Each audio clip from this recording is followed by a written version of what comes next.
Human disease, देखिए disease क्या है? रोग का मतलब होता है शरीर में किसी भी प्रकार की बाधा। अगर मान के चलो आपके सिर में दर्द है, अरे कोई भी बाधा है, उसको हम क्या कहेंगे? डिजीज कहेंगे। किसी भी प्रकार की कोई भी बाधा अगर हमारे शरीर में है तो उसको हम क्या कहेंगे? डिजीज कहेंगे। और डिजीज जो होती है वो दो टाइप की होती हैं। एक तो जन्म से ही हो जाती हैं, जैसे कोई अपाइज हो गया, जैसे कोई जेनेटिक डिसऑर्डर हो गया, क्रोमोसोमल डिसऑर्डर जिसको हम बोलते हैं। और कई डिसऑर्डर ऐसे होते हैं जो एक्वायर्ड होते हैं, जन्म के बाद रोग होते हैं। क्वेश्चन कैसे पूछे जाते हैं डिजीज से? दो टाइप से क्वेश्चन पूछे जाते हैं। एक तो टाइप ऑफ डिजीज से क्वेश्चन पूछे जाते हैं, डिजीज दे दी जाएगी और पूछ ली जाएगी ये कैसी बीमारी है। और एक क्वेश्चन पूछे जाते हैं कि किस वजह से होती है। और तीसरे क्वेश्चन पूछे जाते हैं किस ऑर्गन को डिफेक्ट करते हैं। और सिम्टम से कभी भी क्वेश्चन नहीं पूछे जाते किस डिसऑर्डर का क्या सिम्टम है, क्योंकि सभी डिसऑर्डर्स के सिम्टम जो हैं वो मिलते जुलते मिलते हैं। तो यहाँ पर दो टाइप के डिसऑर्डर हैं। जेनेटिक का मतलब जो जन्म से ही होते हैं, और एक्वायर्ड का मतलब जो बाद में आते हैं। एक्वायर्ड दो प्रकार के होते हैं, एक तो होते हैं इन्फेक्टियस, जिसको हम कम्युनिकेबल डिसऑर्डर बोलते हैं, संपर्क में आने से फैलते हैं। और संपर्क में आने से वो रोग फैलेंगे जो पैथोजन की वजह से होंगे। नोट कीजिएगा, पॉइंट बहुत इंपॉर्टेंट है। वे रोग संपर्क में आने से फैलेंगे जो पैथोजन से होंगे। आपके बैक्टीरिया, वायरस, प्रोटोजोआ और फंगी, ये जो आपके पैथोजन है, और इनसे जो रोग फैलते हैं उनको हम कहते हैं आपके infectious disorder, communicable disorder. Non infectious का मतलब जो कॉन्टेक्ट से नहीं फैलते, बाद में। जैसे मान के चलो मेरा लीवर खराब हो गया, मेरी किडनी खराब होगी, डायलिसिस हो गया, सेल ग्रो करने लगी कैंसर हो गया, डायबिटीज हो गया, पैनक्रियाज खराब हो गई, यानी कि कोई भी बाद में ऑर्गन खराब होने की वजह से जो रोग होते हैं उनको हम नॉन इन्फेक्टियस कहते हैं। ठीक है, तो जेनेटिक और आपके एक्वायर्ड डिसऑर्डर करेंगे। यहां पर देखो, सबसे पहले हम बात करते हैं किन की भाई? आपके, एक मिनट रुकिएगा भाई, जल्दी जल्दी कंप्लीट करवाऊंगा भाई हम इसको। ठीक है, जेनेटिक डिसऑर्डर जो होते हैं उनको क्रोमोसोमल डिसऑर्डर बोलते हैं, जन्म से ही होते हैं। कौन कौन से डिसऑर्डर जो हैं जन्म से होते हैं? जैसे कि आपका कलर ब्लाइंडनेस है, हीमोफीलिया है, सिकल सेल एनीमिया है, down syndrome, Patau syndrome, Klinefelter syndrome, ये सारे आपके जेनेटिक डिसऑर्डर हैं।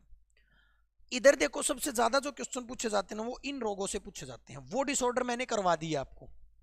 ये जो है आपके बैक्टीरिया से, वायरस से, पहले तो यही पूछे जाते हैं। जैसे कि आपसे पूछा जाएगा बैक्टीरिया से कौन कौन से डिसऑर्डर होते हैं, तो याद रखिएगा आपका टाइफाइड, निमोनिया, सिफिलिस, प्लेग, कुष्ठ, श्रेय, कोलेरा, डिप्थीरिया, पेंटस। कोई ट्रिक याद नहीं करेगा भाई, क्योंकि गलत हो जाएगा भाई क्वेश्चन में, गारंटी लेता हूं। आपको याद रखने ऐसे ही कि ये रोग आपके इंपॉर्टेंट रोग हैं, बैक्टीरिया से होते हैं। बैक्टीरिया का नाम याद नहीं करना है। जैसे कि टाइफाइड है तो लास्ट में टाइफी मिलेगा, निमोनिया है निमोनिया ही मिलेगा, सिफिलिस है सिफिलिस मिलेगा, प्लेग है प्लेगिया मिलेगा। मतलब बैक्टीरिया के नाम याद नहीं करने कि किस बैक्टीरिया से कौन सा रोग होता है। हाँ, वायरस के नाम याद करने हैं, प्रोटोजोआ के नाम याद करने हैं, लेकिन बैक्टीरियल डिसऑर्डर में आपको बहुत कम जो है करने की चीजें, टाइफाइड, निमोनिया वगैरह ये हैं। इधर देखिएगा, टाइफाइड का दूसरा नाम क्या है? डायरेक्ट क्वेश्चन आएगा, इसको हम इंट्रिक फीवर बोलते हैं, बुखार, आंतों का बुखार बोलते हैं। सल्मोनेला टाइफी से होता है ये, प्रदूषण जल व भोजन से होता है। अगर कोई बीमार हो जाए तो उससे विडाल टेस्ट करवाना चाहिए, तो आपसे पूछ सकता है विडाल टेस्ट किसका संबंध किससे है? टाइफाइड से है। ठीक है, और टाइफाइड जो है पाचन तंत्र को, डाइजेस्टिव सिस्टम को इफेक्ट करता है। 4 क्वेश्चन आपसे पूछे जाएंगे किससे भी? टाइफाइड से। नेक्स्ट देखिएगा, कोलेरा, हेजा, विब्रियो कोलेरिया की वजह से ये रोग होता है। प्रदूषित जल और भोजन से होता है, और दस्त, निर्जलीकरण, उल्टी वगैरह जो है इसमें हो जाती है। मेन क्वेश्चन यही है बस। ठीक है, और यह एक बैक्टीरियल डिसऑर्डर है। निमोनिया फेफड़ों को इफेक्ट करता है, सबसे ज्यादा पूछे जाने वाला क्वेश्चन यही है, फेफड़ों को संक्रमित करता है। ड्रोपलेट इन्फेक्शन है, ये एक अलग से क्वेश्चन बनता है। ड्रोपलेट का मतलब, जब मैं छींकता हूं तो छींकने के साथ जो ड्रॉप निकलते हैं उनसे इन्फेक्शन होता है, और उससे जो है ये डिसऑर्डर फैलता है, लंग्स को डैमेज करता है। और जो इसका जो बैक्टीरिया का नाम है वो डिप्लोकोकस है, ये इंपॉर्टेंट है। स्ट्रेप्टोकोकस और डिप्लोकोकस बैक्टीरिया के नाम, किसके भी? निमोनिया के। और निमोनिया का ही बिगड़ा हुआ रूप था भाई कोविड-19, कोरोना, वो भी लंग्स को ही इफेक्ट कर रहा था, ये भी आप याद रखिएगा। नेक्स्ट देखिएगा, प्लेग। प्लेग जो है आपका पेस्टी लास्ट में मिलेगा, चूहे से फैलता है, और लाल धब्बों के साथ ये जो होते हैं ऐसे करके जो है आपको सिम्टम मिलेंगे। टिटनस, टिटनस टिटेनी आपको लास्ट में मिलेगा, वर्ड याद करने की जरूरत नहीं है। मिट्टी, धातु और रेत की वजह से जो है आपका टिटनस होता है, और ब्रेन को जो है ये इफेक्ट करता है। किसको इफेक्ट करता है? ब्रेन या नर्वस सिस्टम को इफेक्ट करता है। नेक्स्ट देखिएगा, प्लेग जो है वो पेस्टी से होता है, यर्सिना पेस्टी की वजह से ये होता है, चूहा इसको फैलाता है, और लक्षण जो है स्किन पर लाल धब्बे हो जाते हैं, ये आपके प्लेग के सिम्टम हैं। नेक्स्ट देखिएगा, टिटनस, इसमें कुछ समझाने का नहीं है, बस जो पॉइंट जो मैंने लिख रखे हैं वो पॉइंट टू पॉइंट है, डायरेक्ट आपको जो है एग्जाम में देखने को मिलेंगे। ये टिटेनी से होता है, लिख रखा है, ये आ चुका टिटनेस, अभी अभी हमने किया है, दोबारा आ गया अभी, ठीक है। सिफिलिस देख लीजिएगा, दूसरा नाम जो है इसका सिफिलिस है, सिफिलिस उपदेश इसको हम बोलते हैं, पैलेडियम की वजह से ये होता है। वाहक जो होता है यौन ट्रांसमिशन के थ्रू जो है ये होता है, ब्रेन को डैमेज करता है, सबसे इंपॉर्टेंट यही है भाई। सिफिलिस के सिम्टम देख लो ऐसे हो जाएंगे भाई, ठीक है, मेन क्वेश्चन यही आएगा भाई सिफिलिस से। नेक्स्ट देखिएगा, ट्यूबरकुलोसिस, टीबी खतरनाक बीमारी है, पहले थी, आजकल तो इसका ट्रीटमेंट हो गया है, बहुत ज्यादा कम्युनिकेबल है, ड्रॉपलेट इन्फेक्शन है, ड्रॉप के थ्रू जो ये फैलता है, ठीक है। खांसी के साथ खून आना मेन सिम्टम है भाई इसका, यही क्वेश्चन आपसे पूछा जाएगा। बैक्टीरिया का नाम नहीं पूछा जाएगा क्योंकि ट्यूबरकुलोसिस इसके बैक्टीरिया का नाम है। बीसीजी का टिक्का लगाया जाता है। बेसिल कैलमेटले ग्यूरिन, ये जो कैलमेटे और ग्यूरिन दो साइंटिस्ट थे, इन दोनों ने मिलकर टिक्के की डिस्कवरी की थी जिसका नाम है बीसीजी। तो टीबी के लिए बीसीजी का टिक्का लगाया जाता है, ये क्वेश्चन आपसे पूछा जा सकता है। डिप्थीरिया, बैक्टीरिया का नाम पूछ सकता है, डिप्थीरिया किस बैक्टीरिया से होता है? तो कोर्नी बैक्टीरियम से होता है, एयरबोर्न डिसऑर्डर है, डीपीटी का टिक्का लगाया जाता है। डीपीटी, डिप्थीरिया, काली खांसी और जो है आपका टिटनेस, इन तीनों में जो है इसका प्रयोग किया जाता है। डीपीटी का टिक्का याद रखिएगा, आपसे पूछ सकता है, ठीक है। नेक्स्ट क्वेश्चन देखिएगा, एक मिनट रुकिएगा। क्लास कब भाई क्लास खत्म होगी जब बायोलॉजी खत्म होगी, और ये लास्ट है, इसके बाद बायोलॉजी खत्म हो जाएगी और इसको क्लास को खत्म करेंगे। उसके बाद फिजिक्स और केमिस्ट्री जो ना, फिजिक्स और केमिस्ट्री की मैं अलग से क्लास लूंगा मैराथन, इनको फिर 7 घंटे में कंप्लीट कर देंगे, मतलब 14-15 घंटे में आपकी पूरी साइंस। कोई कोर्स ना लियो, चाहे कहीं से मत पढ़ियो, और उसके बाद मेरे नोट्स में डाल लूँ ना जो ग्रुप में, वो पढ़ लेना। एक भी नंबर कट जाए तो भाई, 1-2 नंबर तो कह नहीं सकता मैं, हरियाणा डी ग्रुप में सारे आपको नहीं मिले तो मेरे को कह देना, क्योंकि कंटेंट में बहुत ज्यादा टाइम लगाया मैंने। लेप्रोसी कुष्ठ रोग इसको कहते हैं, लास्ट में लेप्रो ही मिलेगा आपको, समझ जाओगे आप, बैक्टीरिया का नाम याद करने की जरूरत नहीं है। तंत्रिका तंत्र को प्रभावित करता है, ये आपको याद रखना है। लेप्रोसी के सिम्टम देख लेना, ऐसी जो है स्किन हो जाएगी, ठीक है। नेक्स्ट देखिएगा, वायरल डिसऑर्डर। देखो भाई, जो वायरस से होते हैं, एक बात याद रखिएगा, वायरल डिसऑर्डर बैक्टीरियल डिसऑर्डर से कम खतरनाक होते हैं, लेकिन इनका ट्रीटमेंट जल्दी मिलता नहीं है, ठीक है। ज्यादा खतरनाक बैक्टीरिया वाले होते हैं। बुखार, जुखाम, खांसी, ये सारे आपके वायरल डिसऑर्डर हैं, इतने ज्यादा खतरनाक नहीं है, लेकिन कुछ कोविड-19 जैसे जो उदाहरण जो हैं वो आपको थोड़ा डर पैदा करते हैं। कॉमन कोल्ड जिसको हम नॉर्मली बुखार बोलते हैं, ये रेनो वायरस की वजह से होता है, इंपॉर्टेंट है, डायरेक्ट क्वेश्चन आपसे पूछा जाता है, ठीक है। और रेस्पिरेटरी सिस्टम को जो है प्रभावित करता है। इसमें बुखार, खांसी, जुखाम 3 चीज होती हैं जिसको हम कॉमन कोल्ड कहते हैं। कॉमन कोल्ड में खांसी, जुखाम और बुखार 3 चीज होती हैं। नेक्स्ट देखिएगा, डेंगू बहुत इंपॉर्टेंट है भी, अरबो वायरस से होता है। ये कौन से मच्छर की वजह से होता है? तो मादा एडीज इजिप्टी, इंपॉर्टेंट है भाई, एडीज इजिप्टी से जो है आपका डेंगू होता है, नोट कर लीजिएगा। और इसमें जो है बुखार के साथ जोड़ों में दर्द होता है और प्लेटलेट्स में कमी आ जाती है, प्लेटलेट्स में कमी आ जाती है। चिकन पॉक्स जिसको हम छोटी माता कहते हैं, चिकन पॉक्स, वेरियोला जोस्टर। एक बात याद रखिएगा, चिकन पॉक्स एक ऐसी पहली वैक्सीन जो जेन्नर ने बनाई थी, वो चिकन पॉक्स की थी, और चिकन पॉक्स 1980 में खत्म हो चुका भी। विश्व से WHO ने कह दिया कि ये इरेडिकेटेड है, ये अब रोग नहीं है, ये खत्म हो चुका है, क्योंकि जेन्नर ने पहली वैक्सीन जो इसी की बनाई थी, ठीक है। याद रखिएगा, खुजली के साथ त्वचा में फफोले होते हैं, ये जो है आपके चिकन पॉक्स का एग्जाम्पल है। स्मॉल पॉक्स जिसको हम चेचक बोलते हैं, देखिएगा वेरियोला वायरस से, ये वेरियोला जोस्टर वायरस से चिकन पॉक्स। चिकन पॉक्स के बाद आपका आता है स्मॉल पॉक्स, ये भी सेम उस जैसा ही है लेकिन थोड़ा अलग है। इसमें जो है नीचे के अदर भाग में दर्द होता है, एब्डोमिनल पेन होता है, गंभीर कमर दर्द होता है और लाल चकते आते हैं। ठीक है, इस चीज को आप याद रखिएगा। एडवर्ड जेनर, 1 मिनट रुकिएगा भाई, यहाँ पर संभाल, अरे यार रुकिएगा भाई, रुकिए भाई, पहली वैक्सीन यहाँ पर गड़बड़ ये हो गई। मैं भी सोचूं यार ये क्या चिकन पॉक्स, ये चिकन पॉक्स है भाई, वो स्मॉल पॉक्स था भाई। चेचक जिसको हम बोलते हैं, चेचक की पहली वैक्सीन बनाई थी एडवर्ड जेनर ने, पहली वैक्सीन चेचक की पहली वैक्सीन थी। और चेचक ही अब इरेडिकेट हो गया भाई, चिकन पॉक्स इरेडिकेट नहीं हुआ है। चिकन पॉक्स अभी होता है लेकिन ये इसका केस लास्ट 1978 में मिला था, उसके बाद आज तक केस नहीं मिला है। बहुत मोटे मोटे फफूले होते थे वो, अब नहीं है, ये इरेडिकेट। हाँ ये है, अब चिकन पॉक्स है, स्मॉल पॉक्स नहीं है, नेम सेम है लेकिन अलग है ये।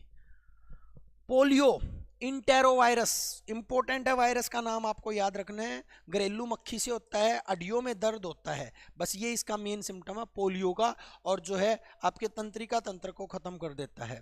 पोलियो डे 24 अक्टूबर, पोलियो डे 24 अक्टूबर। HIV एड्स मैं करवा चुका हूं, human immuno deficiency virus, HIV की वजह से होता है human immuno deficiency virus, HIV की वजह से होता है एक्वायर्ड इम्यूनो डेफिशिएंसी सिंड्रोम, इसकी फुल फॉर्म होता है। ये क्वेश्चन इंपॉर्टेंट है भाई, HIV वायरस जो है वो किस फैमिली का है, किस वायरस का सदस्य है, तो रेट्रो वायरस। एक एग्जाम में क्वेश्चन पूछा कि एड्स किस वायरस से होता है, उसमें HIV ऑप्शन में ही नहीं था, तो याद रखिएगा HIV रेट्रो वायरस का ही सदस्य है। एड्स का पहला मामला 1981 में USA में मिला था और भारत में 1986 में मिला था। मेन जो एड्स फैलने का तरीका है वो है ब्लड ट्रांसमिशन, रक्त का आदान प्रदान, ठीक है, या फिर जेनेटिक, माँ से बच्चे में आ गया, संक्रमक सुई का प्रयोग करने से, या फिर सेक्सुअल ट्रांसमिशन से भी हो सकता है। बहुत कम चांस होते हैं इसके, बहुत कम चांस होते हैं। ठीक है, चलिएगा नेक्स्ट को देखिएगा। चलने दो जी, चलने देंगे भाई, चलने क्यों नहीं देंगे, रोकेंगे क्यों, जब ही रुकेगी जब कंटेंट पूरा हो जाएगा। जब तक मैंने आपको कहा था, मैंने शुरू में आते ही आपके सामने वो लिखे थे कि ये चैप्टर करवाऊंगा मैं, तो करवाऊंगा, रुकेंगे नहीं। ठीक है, टेस्ट का नाम एलिसा, एंजाइम लिंक्ड इम्यूनोसॉर्बेंट एसे, दवाई का नाम लिख लियो भाई एजिडोथाइमाइडिन, एजिडोथाइमाइडिन ये जो है दवाई का नाम है, एड्स की बीमारी की दवा। नेक्स्ट देखिएगा, रेबीज, कुत्तों के काटने से, बंदर के काटने से, बिल्ली के काटने से, रैबिडा वायरस की वजह से होता है रेबीज। पानी से डर लगता है, पानी की कमी हो जाती है और मेंटली जो होता है व्यक्ति पागल हो जाता है, बांध के रखना पड़ता है ऐसे करके। रेबीज याद रखिएगा, रेबीज इंपॉर्टेंट है। रैबिडा वायरस, रे से रेबीज, रे से रैबिडा। मम्प्स, मम्प्स, गलफडे, कंसुआ, ये देखो ये रहा, वायरस का नाम लिख देना, पैरामॉक्सी वायरस, पैरामॉक्सी वायरस। हवा और पानी से होती है, स्लेवरी ग्लैंड होती है हमारी, उसमें सूजन आ जाती है। ठीक है, ये याद आपको रखना है। नेक्स्ट है भाई आपका क्या, ये एक इबोला पाएगा, ये कबोला कर दिया क्या, इबोला करो भाई इसको, Ebola virus, Ebola virus, Ebola virus से होता है, चमगादड़ इसका वाहक होता है। ठीक है, तो ये इतना ज्यादा इंपॉर्टेंट नहीं, बस आपसे ये पूछ लिया जा सकता है इबोला कैसा रोग है, तो वायरल डिसऑर्डर है ये। निपा, ये भी अफ्रीका में आया था, निपा वायरस से ये होता है, तो इतना ये भी इतना इंपॉर्टेंट नहीं है, सुअर से ये होता है, याददाश्त कमजोर हो जाती है। स्वाइन फ्लू, जितने भी फ्लू है ना सारे वायरस से होते हैं, influenza flu, swine flu, bird flu, बस आपको याद रखना स्वाइन फ्लू H1N1 होता है। ठीक है, H1N1 और H3N2 दो वायरस हैं इसके, H1N1 और H3N2 ये दो होते हैं। स्वाइन यानी कि सुअर से होता है और इसको आप याद रखिएगा, मेनली बुखार होता है इसमें। Bird flu H5N1, H5N1, swine flu H1N1, bird flu H5N1, याद रखिएगा। नेक्स्ट देखिएगा, हेपेटाइटिस, लीवर में खराबी, लीवर का रोग है, वायरल डिसऑर्डर है, ठीक है भाई, लीवर को खराब कर देता है भाई, याद रखिएगा। ABCDE 5 प्रकार का जो है आपका हेपेटाइटिस होता है, लीवर को डैमेज करता है। बस यही क्वेश्चन आपसे पूछा जाता है और कोई क्वेश्चन आपसे नहीं पूछा जाता। लीवर डैमेज होने पर बाइल जूस ज्यादा रिलीज होता है और उसकी वजह से पीलिया हो जाता है। क्या हो जाता है? पीलिया। हेपेटाइटिस होने से ही पीलिया होता है। बी सेम है भाई, इसको हम सफेद पीलिया बोलते हैं, उसको पीला पीलिया बोलते हैं एक और इसको सफेद पीलिया बोलते हैं, बस इतना याद रखना आपको, व्हाइट हो जाएगी स्किन। सार्स क्या है सार्स? कोविड-19 का वायरस का नाम है सार्स, कोरोना का असली नाम है सार्स। कोरोना, कोरोना बीमारी का नाम जो है ना वो है SARS, severe acute respiratory syndrome. कोविड-19 तो ऐसे ही ले देते हैं हम नाम, कोविड-19 का असली नाम सार्स है भाई, याद रखिएगा, इंपॉर्टेंट है। बहुत से विषाणुओं का समूह है, पहली बार चीन में आया था 2002 में, फिर 2019 में फिर चीन में आ गया, रामखोर। संक्रमण का तरीका तो आप बताने की जरूरत है कौन, कोविड-19 का तो ठीक है, कोविड-19 ने तो ऐसा कर दो कि मतलब तोड़ हो जाए, ज्यादा से ज्यादा रगड़ दो इसको तो। नेक्स्ट है मीजल, खसरा, ये देखो खसरा, ठीक है, प्रेमियोक्सो वायरस से ये होता है, ये आपको याद रखना, कम्युनिकेबल है, आंत खराब हो जाती हैं और जो है मल के साथ जो आपका ब्लड आता है। जर्मल जो मिजल्स जो होता है वो भी देख लीजिएगा, ये आपके रूबेला वायरस से होता है, ये ऐसा हो जाता है मिजल्स में, ठीक है, तो ये मिजल्स ज्यादा नहीं आएगा आपसे। इन्फ्लुएंजा, बुखार है भाई, ये सिंपल, इन्फ्लुएंजा वायरस से होता है भाई, बच्चों में होता है ज्यादातर, ठीक है बच्चों के अंदर, बुड्ढों के अंदर भी हो जाता है, गर्भवती महिलाओं के अंदर भी दिखाई दे देता है। और क्रोनिक डिसऑर्डर भाई, ये और बता देता हूं मैं, एक्यूट और क्रोनिक। ठीक है, दो टाइप के डिसऑर्डर होते हैं, एक होते हैं क्रोनिक, एक होता है एक्यूट। जो कम समय के लिए होते हैं उनको एक्यूट बोलते हैं, और ज्यादा समय, लंबे समय तक रहते हैं, जैसे कैंसर है, डायबिटीज है, उनको क्रोनिक बोलते हैं। फीवर वीवर जो है वो कम समय के लिए होते हैं, उनको बोलते हैं एक्यूट। तो एक क्वेश्चन आपसे पूछ सकता है, एक्यूट और क्रोनिक डिसऑर्डर में क्या डिफरेंस है। नेक्स्ट देखिएगा, प्रोटोजोअल डिसऑर्डर आ गए हैं भाई, वायरस और बैक्टीरिया। मैं आपको फिर बता रहा हूं, आपको बस ये पता होना चाहिए कौन सा वायरल है कौन सा प्रोटोजोअल है। प्रोटोजोआ से ये रोग होता है, एक कोशिकीय होता है प्रोटोजोआ, ये मैं करवा चुका हूं। सबसे इंपॉर्टेंट प्रोटोजोआ का रोग है मलेरिया, एक एक पॉइंट, हर पॉइंट क्वेश्चन है। किस प्रोटोजोआ से होता है, तो प्रोटोजोआ का नाम प्लाज्मोडियम, यानी कि पैथोजन का नाम पूछे तो क्या है, प्लाज्मोडियम।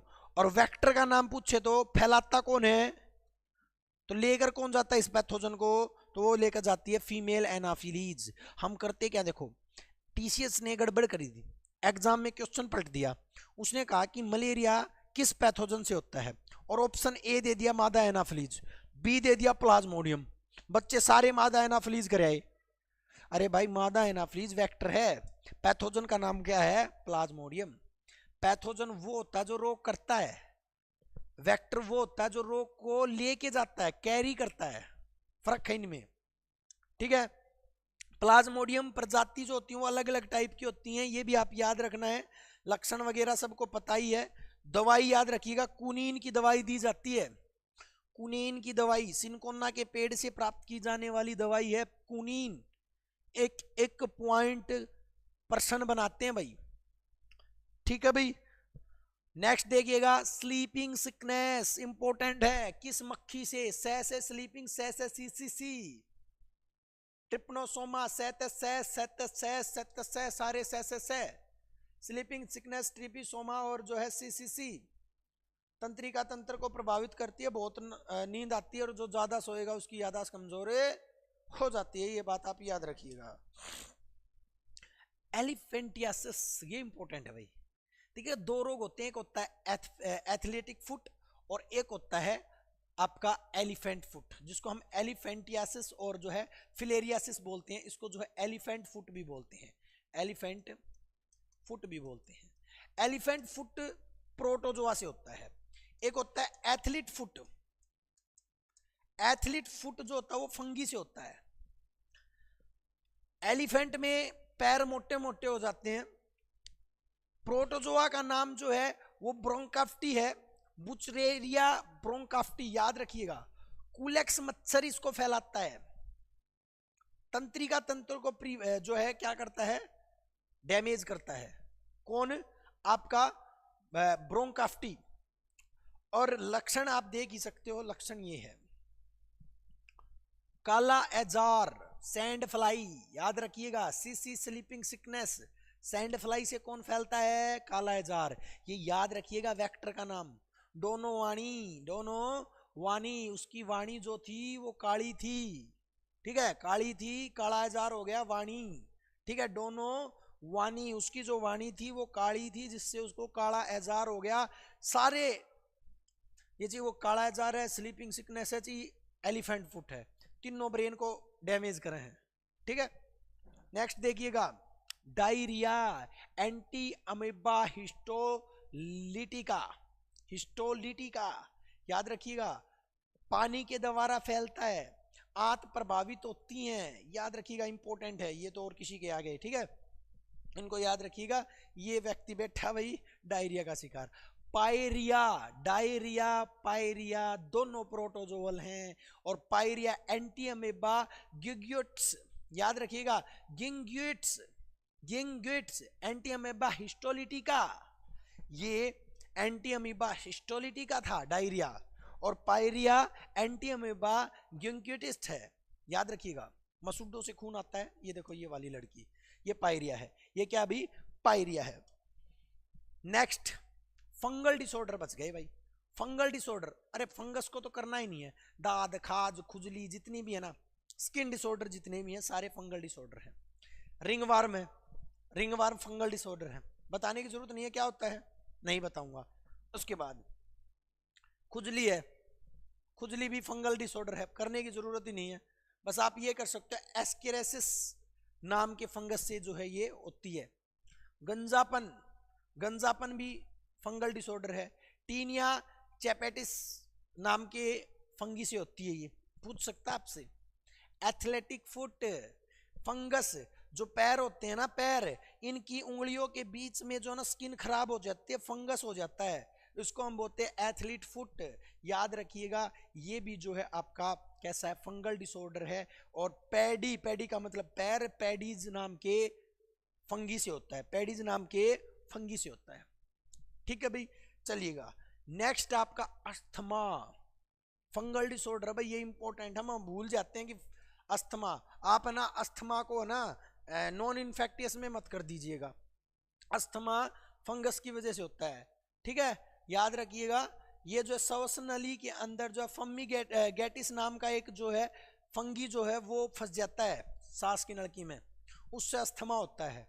और इस रोग में जो है सांस की नलकी में बाधा आती है, ये बात आपको याद रखना है। और जो ये अस्थमा इनहेलर होता है, ये जो लड़की ले रही है, इसके अंदर जो होता है 85% ऑक्सीजन और 15% हीलियम डली हुई होती है। और चाहिए वो आपका सिलेंडर है, ऑक्सीजन का सिलेंडर, उसमें भी यही रेशियो होता है, अस्थमा इनहेलर में भी यही रेशियो होता है, ठीक है भाई। चलिएगा नेक्स्ट पर चलते हैं। अब आगे भाई आपके जेनेटिक डिसऑर्डर, 1 मिनट रुकिएगा, जेनेटिक डिसऑर्डर को कर लेते हैं हम। ये थोड़े आपको अच्छे से करने पड़ेंगे, क्योंकि समझाने का जो फॉर्मेट है वो जेनेटिक में ही है, और सारे आपको रटने हैं, याद करने हैं। कंटेंट मैं आपको दे दूंगा, कंटेंट की टेंशन मत कर दिएगा, ठीक है। और केमिस्ट्री और फिजिक्स को भी करेंगे, टेंशन मत लीजिएगा। 1 मिनट रुकिएगा भाई, पानी ले लेते हैं।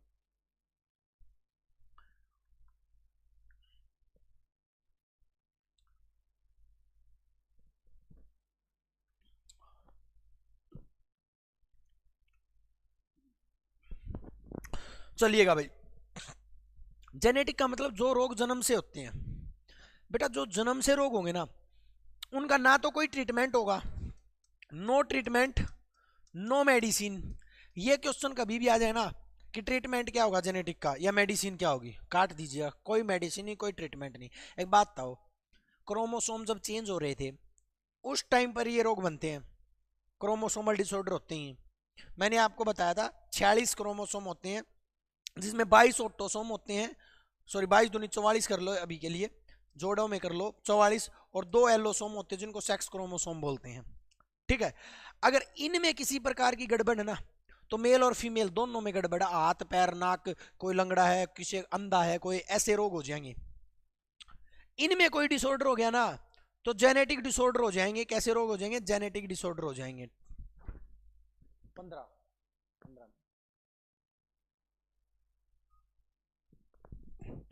ठीक ठीक है भाई। तो इनमें अगर कोई डिसऑर्डर होता ना तो सेक्सुअल डिसऑर्डर कहलाएंगे। जैसे मान के चलो कोई लड़का है, उसके पास है 44 प्लस में एक्स वाई, 46 ऐसे ही तो बनेंगे। अब ये एक्स वाई की बजाय एक और एक्स आ जाए तो ये लड़की के जैसे कैरेक्टरिस्टिक्स दिखाएगा, लड़का थर्ड जेंडर बन जाएगा। कोई लड़की है, मान के चलो इसके पास है 44 प्लस में एक्स एक्स, इसके पास एक वाई आ जाए तो ये लड़की लड़के जैसे नेचर दिखाएगी, ये भी थर्ड जेंडर बन जाएगी। यानी कि यहां पर अगर कोई गड़बड़ होगी ना तो पूरा आप ये मान सकते हो लड़का लड़की में गड़बड़ हो जाएगी। यहां पर डिसऑर्डर होगा ना तो बॉडी ऑर्गन्स में कहीं ना कहीं डिफेक्ट आ जाएगा, वो सेक्सुअल ऑर्गन में डिफेक्ट आएगा। ठीक है, अब देखो इसकी टाइप 2 मिनट में समझा देता हूं। पहला है आपका कलर ब्लाइंडनेस। ये बीमारी मेनली जो है आपके पुरुषों को होती है, मेनली 80% करिएगा, ज्यादातर पुरुषों को ही होती है। ठीक है, महिलाओं को बहुत कम पाई जाती है, ना के बराबर पाई जाती है। कहीं ये सोचो एक्स लिंक्ड क्रोमोसोम है भाई, एक बात याद रखिएगा, एक्स लिंक्ड का मतलब फीमेल वाला एक्स, मेल वाला वाई। तो इसको लाती तो महिला है लेकिन इफेक्ट कौन होता है? पुरुष होता है, ये बात आप याद रखिएगा। इसको वाहक वेक्टर कौन है? माता है, लेकिन जो इफेक्टेड होता है वो मेल होता है, मेनली ये मेल होता है इफेक्टेड। और इसके अंदर अच्छे से जो कोन सेल जो होती हैं वो नहीं बन पाती हैं। देखिए आपकी आंखों के अंदर रेटिना होती है और रेटिना 2 सेल से बनी होती है, कोन सेल और रोड सेल, कोन सेल और रोड सेल। कोन सेल जो होती हैं वो कलर विजन देती हैं। ये जो कलरफुल संसार आपको दिख रहा है ये आपकी कोन सेल की वजह से दिख रहा है। तो जब क्रोमोसोम चेंज हो रहे होते हैं तो ये कोन सेल नहीं बन पाती हैं, तो उस व्यक्ति को कलर पहचानने में क्या होती है? समस्या होती है। तो एक बात याद रखिएगा, कलर ब्लाइंडनेस में आपकी कोन सेल नहीं पाई जाती हैं। ठीक है, कलर अच्छे से नहीं पहचान पाएगा। कलर भी कौन से? केवल लाल और हरा, केवल लाल हरा प्राइमरी कलर। मेनली नीला भी होता है लेकिन मेनली लाल और हरा आता है। जनरल साइंस में आपसे यही क्वेश्चन पूछा जाएगा। ठीक है, इसके परीक्षण को, टेस्ट को क्या कहते हैं? तो इशिहारा, याद रखिएगा, इंपॉर्टेंट है भी। ये देखो ये वाला टेस्ट, ये वाला कभी करवाए हो तो इसको बोलते हैं इशिहारा। ठीक है, तो ऐसे हराएंगे कि कलर दिख जाएगा। ठीक है, रात को वो दिखेंगे कलर बहुत ज्यादा। हीमोफीलिया, रक्त का थक्का ना जमना, रक्त का थक्का जमना, इसको रॉयल डिसऑर्डर कहते हैं। पहला क्वेश्चन, क्योंकि सबसे पहले ये रोग जो है ब्रिटेन की महारानी एलिजाबेथ में देखा गया था, इसलिए इसको रॉयल डिसऑर्डर बोलते हैं।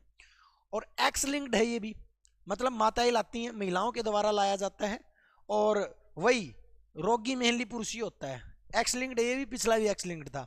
ठीक है, रक्त का थक्का अच्छे से नहीं जम पाता है। थक्का जमने के जितने भी रीजन जो थे मैं आपको बता चुका हूं, ब्लड क्लोटिंग अच्छे से समझा चुका हूं ब्लड वाले चैप्टर में। पीछे चले जाना, वीडियो को पीछे कर देना और उसमें आपको मिल जाएगा। एक जगह पे खड़े होकर पूरी बायोलॉजी करवा रहा हूं यहां पर, तो अब तो मैंने पीपीटी ले ली है, एक भी जगह पीपीटी नहीं ली थी। तो एक बात याद रखिएगा, अगर हालांकि मैं कोशिश करता हूं कि 1% भी कंटेंट गलत ना दूं, सारा कंटेंट ऑथेंटिक और ठीक दूं, फिर भी अगर कोई छोटी मोटी हो जाए तो कमेंट करके जरूर बताइएगा। फोन कर लीजिएगा मेरे पास, मुझसे बात कर लीजिएगा, 7876763394 यहाँ पर मिला लीजिएगा और जरूर बताइएगा कि क्या कुछ प्रॉब्लम है। ठीक है, उसके बाद हीमोफीलिया के बाद देखिएगा सिक्कल सेल एनीमिया। खाली एनीमिया है ना, ये जेनेटिक नहीं है। सिक्कल सेल में क्या होता है, आरबीसी जो है वो सिक्कल की तरह हो जाती है, यानी कि दराती की तरह हो जाती है। ये ऑटोसोमल डिसऑर्डर है, मतलब 44 क्रोमोसोम में होता है ये।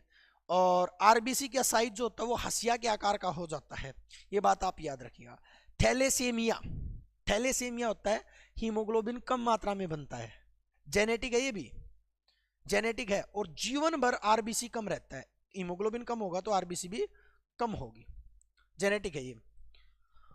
उसके बाद है क्लीनेफेल्टर सिंड्रोम। क्लीनेफेल्टर सिंड्रोम, एक क्रोमोसोम फालतू होता है, और वो फालतू वाला कौन सा होता है? लड़की वाला। लड़के में होता है ये एक्स वाई, ये लड़का है, सामान्य लड़का ये। अब एक बात बताओ, इस लड़के के पास लड़की वाला क्रोमोसोम आ गया तो ये लड़का लड़की जैसे नेचर दिखाएगा, ये लड़का लड़की जैसे नेचर दिखाएगा, ट्रांसजेंडर बन जाएगा। उसके बाद है डाउन सिंड्रोम, ऑटोसोमल डिसऑर्डर है ये, पुरुष और महिला दोनों में पाया जाता है ये वाला। मेनली इसमें ब्रेन जो होता है वो कम डेवलप होता है, ब्रेन जो होता है वो कम डेवलप होता है डाउन सिंड्रोम के अंदर। टर्नर सिंड्रोम, इस ये महिलाओं के अंदर मेनली पाया जाता है, एलोसोम के अंदर जो है परेशानी होती है। इसके पास एक्स तो होता, दूसरा एक्स नहीं होता, ठीक है, एक क्रोमोसोम नष्ट रहता है, बीमारी में एक क्रोमोसोम खत्म रहता है, यानी कि 45 होते हैं। और इस ये महिला डेवलप नहीं होती, यानी कि इसके पास ओवरी नहीं रहती, जिंदगी भर बांझ रहती है, कोई बच्चा जन्म नहीं दे सकती। उसके बाद है भाई पटाऊ सिंड्रोम, पटाऊ है ये, पटाऊ सिंड्रोम, ये महिला और पुरुष दोनों में होता है। पटाऊ नाम इसलिए पड़ा, जिस व्यक्ति को ये सिंड्रोम होता है उस बच्चे का होठ जो होता है वो 2 भागों में डिवाइड होता है, ठीक है, तो होठ 2 भागों में डिवाइड होता है, पाचन क्षमता अच्छे से नहीं हो पाती है, 13वें गुणसूत्र में जो है गड़बड़ रहती है, किसमें भी, पटाऊ सिंड्रोम के अंदर। एडवर्ड सिंड्रोम, ये भी आपका महिला और पुरुष दोनों में, क्योंकि 18वें गुणसूत्र में जो है गड़बड़ रहती है, 22 तक मेल और फीमेल दोनों सेम रहते हैं ऑटोसोम, वजन कम होता है और उंगलियां एक दूसरे के ऊपर ओवरलैप रहती हैं, स्ट्रक्चर अच्छे से नहीं बन पाता है, ठीक है, इसको याद रखिएगा। नॉन इन्फेक्टियस डिजीज और कर लीजिएगा, थोड़ा इंपॉर्टेंट है। पहला है कैंसर। कैंसर क्या होता है मैं बता देता हूं, जब सेल अनियंत्रित डिवाइड करती हैं, देखिएगा अगर सेल कोशिका डिवाइड करेंगी तो शरीर की ग्रोथ बढ़ेगी, लेकिन सेल जब अनकंट्रोल एक जगह पर ग्रोथ करेंगी तो उसको हम कहेंगे कैंसर, उसको क्या कहेंगे, कैंसर कहेंगे हम। और कैंसर के अध्ययन को ऑन्कोलॉजी बोलते हैं और कैंसर के डॉक्टर को ऑन्कोलॉजिस्ट बोलते हैं, ठीक है। और जो ये कैंसर जो होता है ये अनकंट्रोल सेल की वजह से होता है, तो आपसे पूछ सकता है कैंसर का रीजन कौन है, तो सेल जो है की बढ़ोतरी कैंसर का रीजन कहलाती है। कैंसर को चेक करने के लिए हम बायोप्सी करवाते हैं, बायोप्सी टेस्ट होता है एक, ये कैंसर का टेस्ट है। इधर देख लीजिएगा, अगर छोटा कैंसर है तो उसको हम ट्यूमर कहते हैं, मेनली ब्रेन कैंसर को हम ट्यूमर कहते हैं, ब्रेन कैंसर को, या लिख सकते हो स्मॉल कैंसर जो होता है, स्मॉल कैंसर जो होता है उसको हम जो है ट्यूमर कहते हैं, क्या कहते हैं, ट्यूमर कहते हैं। एक होता है मैलिग्नेंट ट्यूमर और एक होता है बिनाइन ट्यूमर। बिनाइन ट्यूमर क्या होता है, बिल्कुल छोटा, बिल्कुल छोटा, जैसे तिल है कोई मेल का, ठीक है, एचलन है, नॉन मूवेबल है, आगे नहीं बढ़ेगा ये। जो आपका बिनाइन ट्यूमर जो होगा वो ऐसा नहीं, जैसे ये छोटा है ये इतना ही रहेगा, ग्रो नहीं करेगा आगे। और एक होता है मैलिग्नेंट ट्यूमर, ये खराब होता है, ये ग्रो करता जाएगा, ग्रो करता करता बाद में स्किन फट जाएगी, ऐसे करके जो आपने तम्बाकू के पैकेट पे चित्र देखा होगा वैसा स्ट्रक्चर हो जाएगा, तो आप याद रखिएगा खतरनाक है, ये ग्रो नहीं करेगा, ठीक है। तो आपसे पूछ सकता है कौन सा ग्रो करता है, मैलिग्नेंट करता है, कौन सा ग्रो नहीं करता, तो बिनाइन नहीं करता। टाइप ऑफ कैंसर देख लीजिएगा, आपसे पूछ लिया जा सकता है, कार्सिनोमा, सार्कोमा और लुकेमिया। ब्लड कैंसर के, रक्त के कैंसर को हम लुकेमिया कहते हैं, इसमें WBC जो है अत्यधिक मात्रा में ग्रो करने लग जाती हैं। हड्डियों के कैंसर को, बोन कैंसर को हम जो है जो आपका सैरकोमा कहते हैं, इंपॉर्टेंट अभी।